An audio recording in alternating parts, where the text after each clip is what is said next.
রহমতুল্লাহি ওয়া বারাকাতুহু নাহমাদুহু ওয়া নুসাল্লি আলা রাসূলিহিল কারীম আম্মা বা'দু ফাআউযু বিল্লাহি মিনাশ শাইতানির রাজীম বিসমিল্লাহির রহমানির রহিম।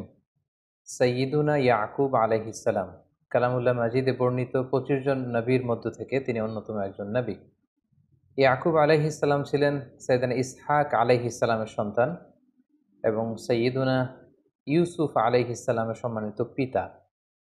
ইয়াকুব আলাইহিস সালাম তিনি কানাআনে জন্মগ্রহণ করেন এবং যুবক বয়সে তিনি কানাআন থেকে ইরাকের হাররানে চলে যান এবং সেখানে যেয়ে ওনার মামার সাথে সে এলাকাতে তিনি বসবাস শুরু করেন।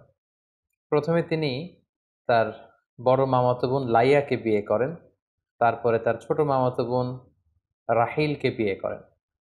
তখনকার সময়ে সেই শরীয়তে একই সাথে দুই বোনকে একসাথে বিয়ে করা যেত, কিন্তু আমাদের শরীয়তে কিন্তু এটি করা যায় না। তো সেই শরীয়তে একসাথে দুই বোনকে স্ত্রী হিসেবে রাখা যেত।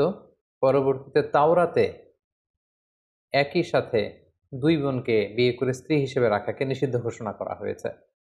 সেদিন ইয়াকুব আলাইহিস সালামের উপাধি ছিল ইসরাইল, মানে আল্লাহর বান্দা, আর ওনার বংশধরদেরকে বলা হয় বনি ইসরাইল। বনি ইসরাইল নামে কালামুল্লাহ মাজিদে একটি সূরা রয়েছে, স্বতন্ত্র সূরা, যেটি কালামে হাকিমের ১৭তম সূরা। আল্লাহ তাআলা কালামুল্লাহ মাজিদের বিভিন্ন আয়াতে বনি ইসরাইলদেরকে অ্যাড্রেস করে অনেক কথা বলেছেন।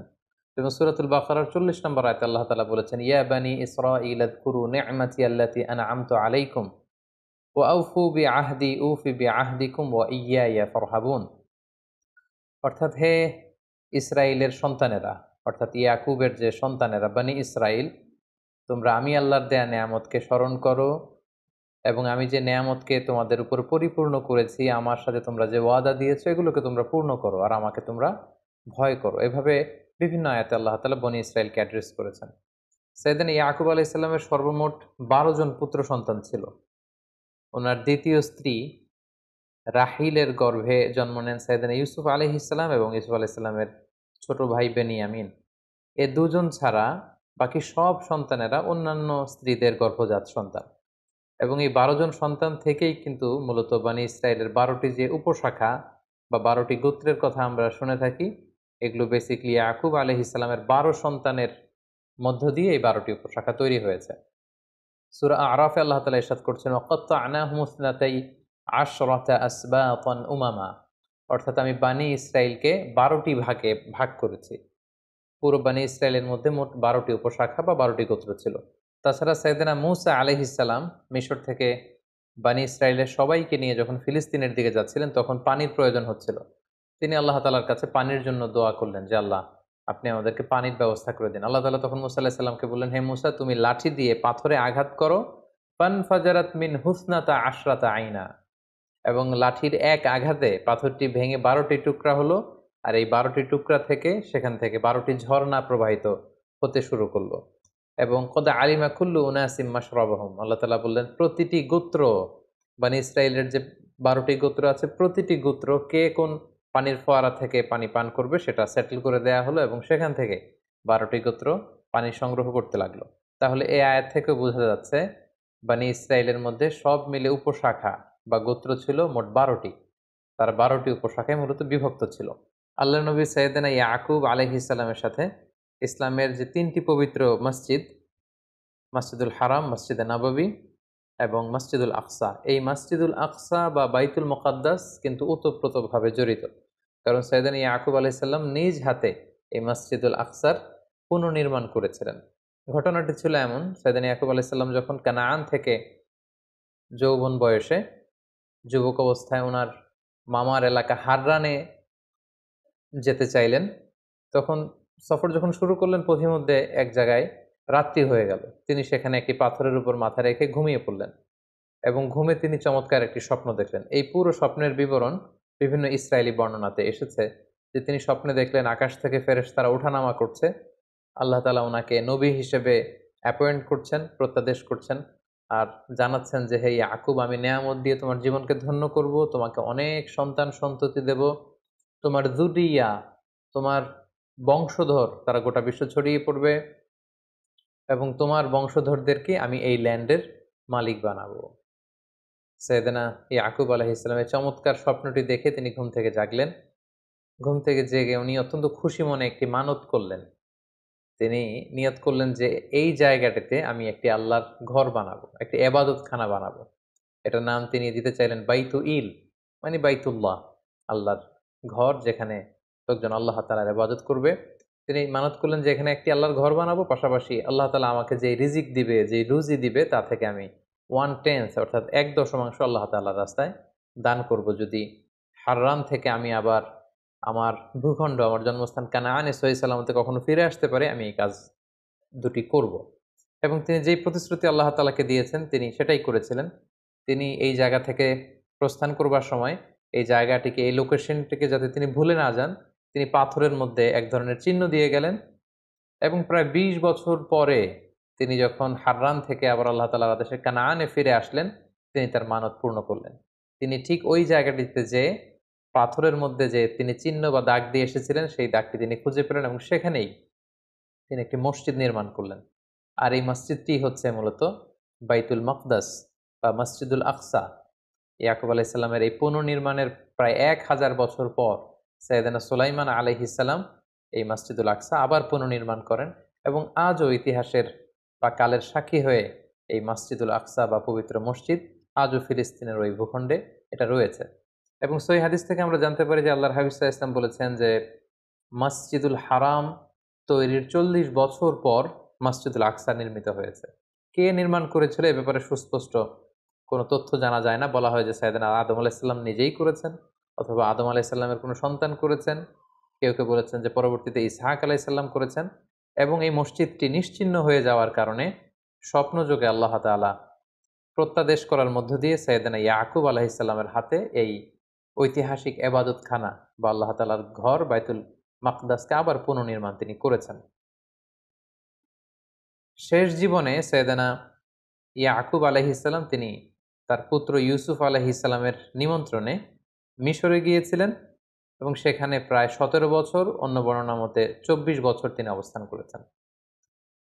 সাইয়েদনা ইয়াকুব আলাইহিস সালাম ওনার সন্তানদেরকে কি উপদেশ দিয়েছেন, বিশেষ করে ওনার ছেলে ইউসুফ আলাইহিস সালামের সাথে ইয়াকুব আলাইহিস সালামের বিভিন্ন কনভারসেশন, আল্লাহ তাআলার কাছে বিভিন্ন ধরনের দোয়া, এবং ছেলেদেরকে তিনি কি ধরনের উপদেশ দিয়েছেন এ ব্যাপারে খুব বিস্তারিত সূরা ইউসুফে এসেছে।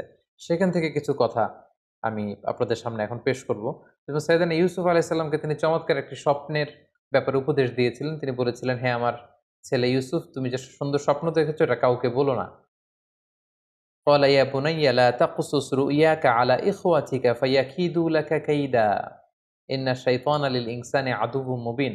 অর্থাৎ, হে ইউসুফ, তুমি যে স্বপ্নটা দেখেছো, স্বপ্নের কথা কাউকে বলতে যেও না, কেননা সবাই তোমার সাকসেস বা সফলতা দেখে খুশি নাও হতে পারে। বিশেষ করে তোমার ভাইদেরকে বলতে যেও না, কেননা শয়তান সবসময় হুইসপারিং করা, ওয়াসওয়াসা দেওয়ার জন্য বসে থাকে। তাছাড়া সূরা ইউসুফে আমরা সাইয়েদনা ইয়াকুব আলাইহিস সালামের চমৎকার ধৈর্যের কিছু নমুনা দেখতে পাই। আমরা সেখানে দেখেছি যে ওনার প্রাণপ্রিয় পুত্র ইউসুফ আলাইহিস সালামকে যখন ওনার থেকে সরিয়ে নেওয়া হলো, বিচ্ছিন্ন করে দেয়া হলো, এবং তিনি ইউসুফ আলাইহিস সালামের জন্য কাঁদতে কাঁদতে অস্থির হয়ে পড়লেন, কিন্তু ওই কঠিন মুহূর্তেও কিন্তু তিনি ধৈর্যহারা হয়ে যাননি। তিনি অত্যন্ত ধৈর্যশীল ছিলেন এবং ওনার বিখ্যাত কথা যে ফাসবরুন জামিল, আমি উত্তম ধৈর্য ধারণ করলাম, এই কথাটি কিন্তু সরাসরি আল্লাহ তাআলা কালামুল্লাহ মাজিদে কোট করেছেন। পাশাপাশি দুর্ভিক্ষের কবলে পড়ে খাদ্যশস্য সংগ্রহের জন্য সাইয়েদনা ইয়াকুব আলাইহিস সালাম ওনার ছেলেদেরকে যখন মিশরে পাঠান, তখন তিনি ছেলেদেরকে সাবধানতা অবলম্বন এবং আল্লাহ তাআলার উপর ভরসা রাখবার জন্য উপদেশ দিয়েছিলেন। এই কথাটিও সূরা ইউসুফে খুব চমৎকারভাবে উদ্ধৃত হয়েছে। ওয়াকালা ইয়া বানিয়া লা তাদখুলু মিন বাবিন ওয়াহিদিন ওয়াদখুলু মিন আবওয়াবিন মুতাফাররিকা। তিনি ছেলেদেরকে বললেন যে, হে আমার সন্তানেরা, তোমরা মিশরের যে খাদ্যশস্য সংগ্রহের জন্য যাবে, তোমরা সবাই মিলে একটা দরজা দিয়ে মিশরে প্রবেশ করবে না। একটা এন্ট্রান্স বা প্রবেশ পথ দিয়ে তোমরা মিশরে ঢুকবে না। তাহলে তোমাদের চেহারা, তোমাদেরকে একসাথে দেখে সবাই বুঝে ফেলবে যে তোমরা একই এলাকার লোক। কারণ ১০ জনই দেখতে কাছাকাছি প্রায় একই রকম, খুব সুশ্রী সুন্দর, তো তারা তোমাদের ক্ষতি করতে পারে। তো তোমরা একেকজন একেক প্রবেশ পথ দিয়ে মিশরে প্রবেশ করবে। তাহলে চলতি পথে, জীবনের চলার পথে যে সাবধানতা অবলম্বন করতে হয়, এই শিক্ষাটা বা এই উপদেশ তিনি তার ছেলেদেরকে দিয়েছিলেন। এবং সবশেষে তিনি বলেছিলেন যে আলাইহি তাওয়াক্কালতু আলাইহি ফালিয়াতাওয়াক্কালিল মুতাওয়াক্কিলুন, অর্থাৎ আমি সবসময় আল্লাহ তাআলার উপর তাওয়াক্কুল করি, আর তাওয়াক্কুলকারীদের আল্লাহর উপরই তাওয়াক্কুল করা উচিত। তার মানে তার ছেলেরা খাদ্যশস্য সংগ্রহের জন্য যে মিশরে গিয়েছে, সেখানে যেন সার্বিক পরিস্থিতিতে আল্লাহ তাআলার উপর তারা যেন তাওয়াক্কুল করে, এই উপদেশটি কিন্তু তিনি তার ছেলেদেরকে দিয়েছিলেন। পাশাপাশি আমরা জানি যে ইউসুফ আলাইহিস সালাম যখন পরবর্তীতে কৌশল করে ওনার ভাই বেনিয়ামিনকে নিজের কাছে রেখে দিয়েছেন, তখন ইয়াকুব আলাইহিস সালাম সেই ছোট্ট ইউসুফকে হারিয়েছেন অনেক বছর আগে। তার জন্য কাঁদতে কাঁদতে তিনি অস্থির পাগলপাড়া হয়েছিলেন। আবার তিনি ইউসুফের আপন ভাই বেনিয়ামিনকেও যখন তিনি হারালেন, এরকম কঠিন একটা পরিস্থিতিতেও কিন্তু তিনি হতাশ হয়ে যাননি। তিনি হাল ছেড়ে দেননি, তিনি আশাবাদী ছিলেন। তিনি কতটা আশাবাদী ছিলেন আমরা সূরা ইউসুফ থেকে যদি শুনি, আসাল্লাহু আইয়াতিয়ানি বিহিম জামিআ ইন্নাহু হুয়াল আলিমুল হাকিম। অর্থাৎ তিনি বলেছেন, আমি আশাবাদী, আমি এই আশা রাখি যে আল্লাহ তাআলা তাদের সবাইকে আমার কাছে ফিরিয়ে দিবেন। ইউসুফকেও তিনি আমার হাতে আমার কোলে ফিরিয়ে দিবেন, আমার ছেলে বানিয়ামিনকেও ফিরিয়ে দিবেন। আমি আল্লাহ তাআলার উপর ভরসা রাখি, আশা রাখি, আমি আশাবাদী, আমি অপটিমিস্টিক। আমি এখনো আশাহত হইনি, আমি এখনো হাল ছেড়ে দেইনি। এভাবে উনি যে কতটা শক্ত হৃদয়ের, শক্ত মনের, মনোবলের এবং আশাবাদী একজন মানুষ ছিলেন, তার প্রমাণ কিন্তু আমরা সূরা ইউসুফের বিভিন্ন আয়াতে পাই। পাশাপাশি সব শেষে তিনি ছেলেদেরকেও উপদেশ দিয়েছেন যে, হ্যাঁ, আমার ছেলেরা তোমরা নিরাশ হইও না। নিরাশ হওয়া হচ্ছে শয়তানের স্বভাব। তিনি বলেছেন যে, ইয়া বানি ইয়াযহাবু ফাতাহাসসাসু মিন ইউসুফা ওয়া আখিহি, হে আমার ছেলেরা, মিশরে যাও, যে ইউসুফকে এবং তার ভাই বানিয়ামিনকে খুঁজতে শুরু করো। খুঁজলে তোমরা তাদের দেখা পাবে। ওয়ালা তাইয়াসু মির রাউহিল্লাহ ইন্নাহু লা ইয়াইয়াসু মির রাউহিল্লাহি ইল্লাল কওমুল কাফিরুন, হে আমার ছেলেরা, আল্লাহর রহম থেকে, আল্লাহর রহ থেকে তোমরা নিরাশ হয়ে যেও না। কারণ আল্লাহ তাআলার রহম থেকে কাফির ছাড়া, অবিশ্বাসীরা ছাড়া কেউ নিরাশ হয় না। এভাবে তিনি নিজেও যেমনি আশাবাদী ছিলেন, ছেলেদেরকেও সবসময় আশাবাদী হতে উৎসাহিত করেছেন। এবং সবশেষে আমরা সূরা ইউসুফে দেখেছি যে ২ ছেলের বিরহে ইয়াকুব আলাইহিস সালাম কাঁদতে কাঁদতে শেষ বয়সে অন্ধ হয়ে গিয়েছিলেন। ওয়াবিয়াদ্দাত আইনা, দৃষ্টিশক্তি তিনি হারিয়েছেন। কিন্তু তারপরেও নিজের দুঃখের কথা মানুষদের তিনি বলে বেড়াতেন না। তিনি নিজের দুঃখের কথা, মনের কথা, কষ্টের কথা সবসময় আল্লাহ তাআলার কাছে শেয়ার করতেন। এবং তিনি বলতেন যে, ইন্নামা আশকু বাসি ওয়া হুজনি ইলাল্লাহ, আমি আমার দুঃখ, যন্ত্রণা, যাতনা সবকিছু আল্লাহ তাআলার সাথে শেয়ার করি। অবশেষে সাইয়েদানা ইয়াকুব আলাইহিস সালামের জীবনে এই দীর্ঘ পরীক্ষা শেষে আল্লাহ তাআলা ইউসুফ আলাইহিস সালামকে সাইয়েদানা ইয়াকুব আলাইহিস সালামের কোলে তিনি পাঠিয়ে দেন। এবং বাবা এবং ছেলের মিলিত হবার সে দৃশ্য যে কত সুন্দর ছিল, তারা কিভাবে যে একে অপরের সাথে মিলিত হয়েছেন, এই কথাগুলো কালামুল্লাহ মাজিদের সূরা ইউসুফে খুব চমৎকারভাবে স্থান পেয়েছে। এবং সপরিবারে সাইয়েদানা ইউসুফ আলাইহিস সালাম, ইয়াকুব আলাইহিস সালাম এবং ওনার বংশের সবাইকে তিনি ইজিপ্টে ইনভাইট করেছেন এবং পুরো ফ্যামিলি একসাথে তারা ইজিপ্টে ওনাদের happy reunion of the family, পুরো ফ্যামিলি মেম্বার্স তারা সবাই একে অপরের সাথে মিলিত হয়েছেন। এবং খুব চমৎকার একটি এন্ডিংয়ের মধ্য দিয়ে সূরা ইউসুফে সাইয়েদানা ইয়াকুব আলাইহিস সালামের জীবনের শেষ দিকে কি কি ঘটেছিল এই ব্যাপারটিও চমৎকারভাবে উল্লেখিত হয়েছে। সম্মানিত সুধী, সাইয়েদানা ইয়াকুব আলাইহিস সালাম সবসময় তাওহীদের দাওয়াত দিয়েছেন। কানাআনে বিস্তৃত কানাআন অঞ্চলে তিনি তাওহীদের দাওয়াত দিয়েছেন। ছেলে মেয়েদের সবাইকে, যেহেতু উনি হচ্ছেন ইসরাঈল, উনার উপাধি ইসরাঈল, আর ওনার বংশধরদের নাম হচ্ছে বানি ইসরাঈল। এবং আমরা জেনেছি ইতিমধ্যে যে ওনার ১২ জন সন্তান ছিল, তাদের অনেক সন্তান, সন্ততি, নাতি, নাতনি, বিশাল একটি গোষ্ঠীর তিনি জনক ছিলেন। ফলে তাদের সবাইকে তিনি তাওহীদের, রিসালাতের এবং আখিরাতের দাওয়াত দিয়েছেন। তাওহীদের শিক্ষা, রিসালাতের শিক্ষা, আখিরাতের শিক্ষা কিন্তু ছেলে মেয়ে এবং পুরো বংশধরদের সবার মাঝে তিনি রোপণ করে দেওয়ার চেষ্টা করেছেন। এবং সাইয়েদানা ইয়াকুব আলাইহিস সালাম ইন্তেকালের আগে তার ১২ ছেলেকে এবং পুরো বংশধরদের সবাইকে একসাথে বসিয়ে তিনি কমিটমেন্ট নিয়েছেন, প্রমিস করিয়েছেন যে, তোমরা বলো আমার ইন্তেকালের পরে তোমরা কার ইবাদত করবে? আমার জীবদ্দশায় তোমরা যেমনি এক আল্লাহ তাআলার ইবাদত করো, আল্লাহ ছাড়া কারো সামনে মাথা নত করো না, আমি চলে যাওয়ার পরেও কি তোমরা সে আল্লাহর ইবাদত করবে? আমাকে কথা দাও, আমাকে ওয়াদা করো।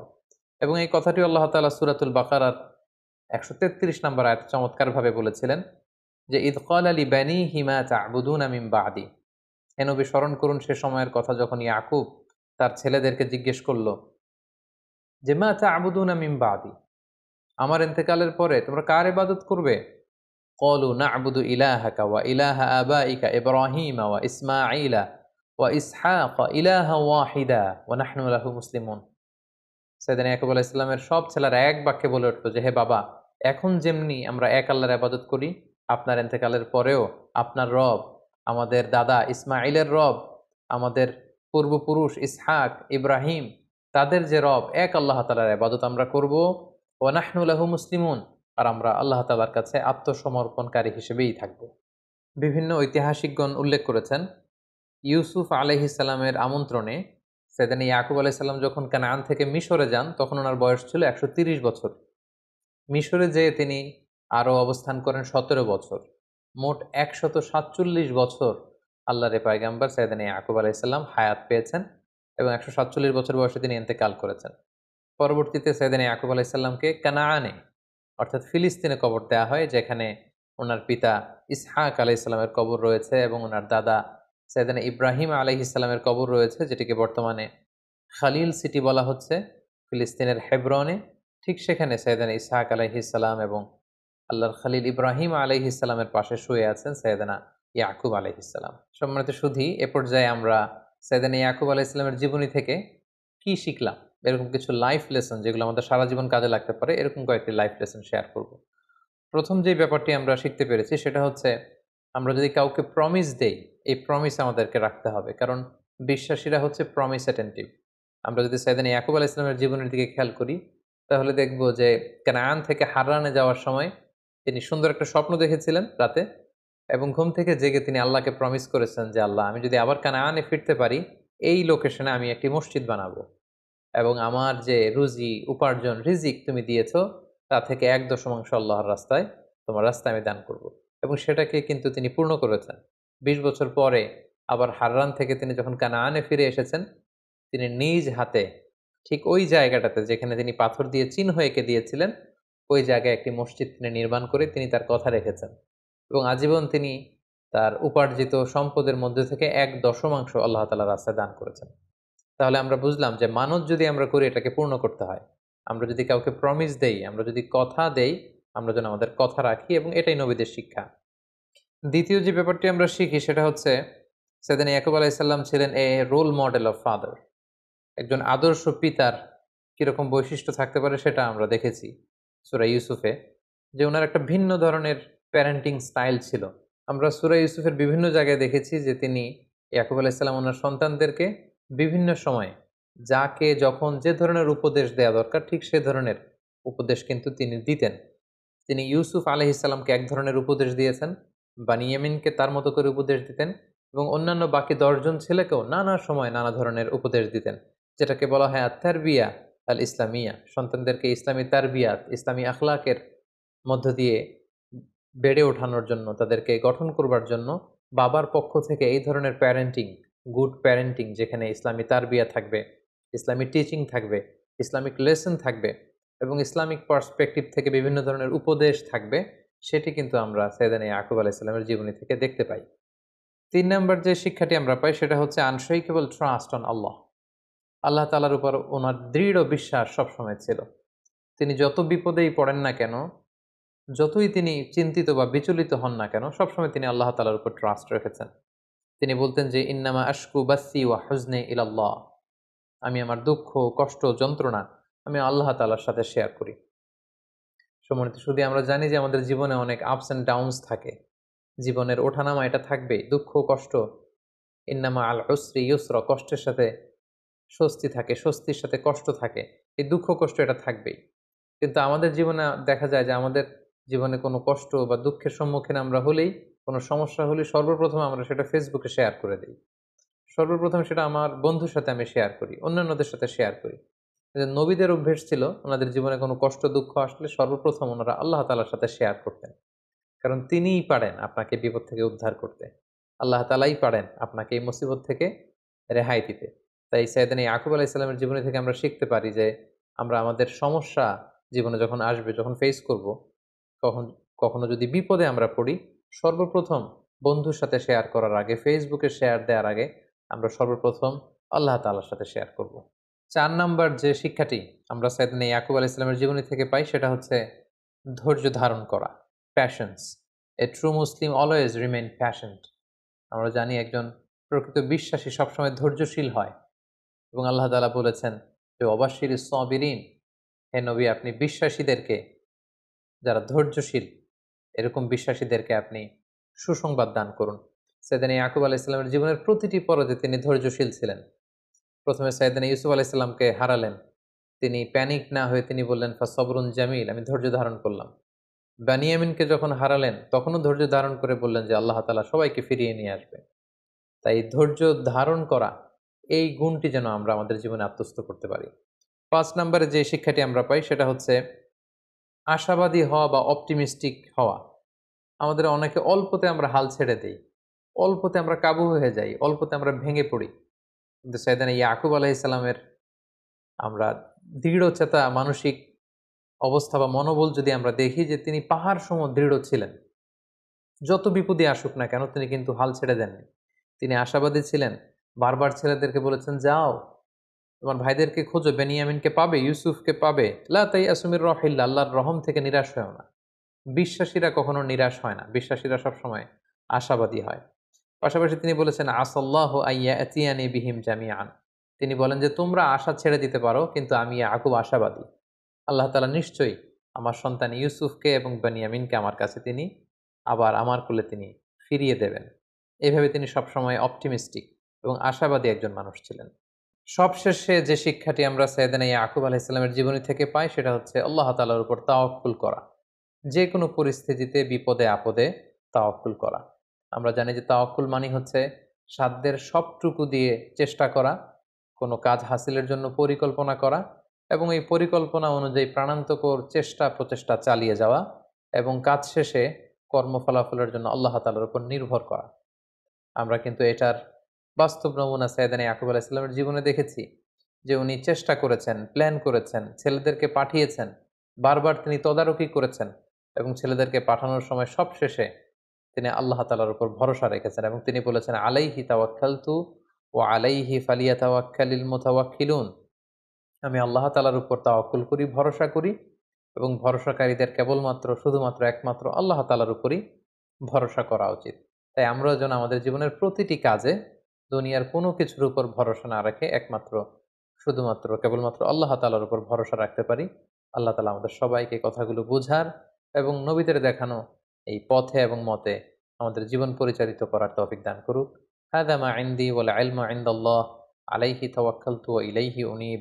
ওয়াসসালামু আলাইকুম ওয়া রাহমাতুল্লাহি ওয়া বারাকাতুহু।